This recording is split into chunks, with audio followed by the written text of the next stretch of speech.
ରାନୁ ମାଛ ନିଅ। କି ମାଛ ଆଣିଛ? ବାଉଲ ମାଛ ଅଛି ଆଜି ଫ୍ରାଏ ବନେଇଦବ।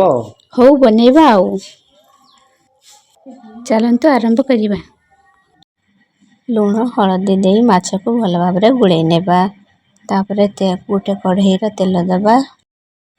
ଦେଖନ୍ତୁ ମାଛ ଏଠି ଗୋଟେ ଗୋଟେ କରି ଭଲ ଭାବରେ ଭାଜି ନେବା। ଦେଖନ୍ତୁ ମାଛ ଆମର ଭଲ ଭାବରେ ହେଇଗଲାଣି। ଏଠି ମୁଁ ଗୋଟିଏ ଟମାଟୋ ପିଆଜକୁ କାଟି ନେଇଛି। ସେଥିରେ ପିଆଜ ପକାଇବା। ପିଆଜ ଆମର ଭଲ ଭାବରେ ହେଇଗଲା। ସେଥିରେ ଅଦା ରସୁଣ ପେଷ୍ଟ ଟିକେ ଦେବା। ହଳଦୀ ଗୁଣ୍ଡ, ଲଙ୍କା ଗୁଣ୍ଡ, ଗରମ ମସଲା,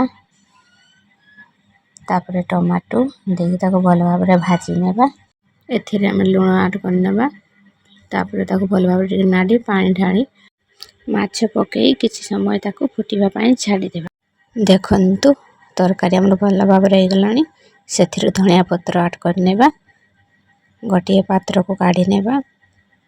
ହେଇଗଲା ଆମ ବାଉଲ ମାଛ ଫ୍ରାଏ ରେଡ଼ି।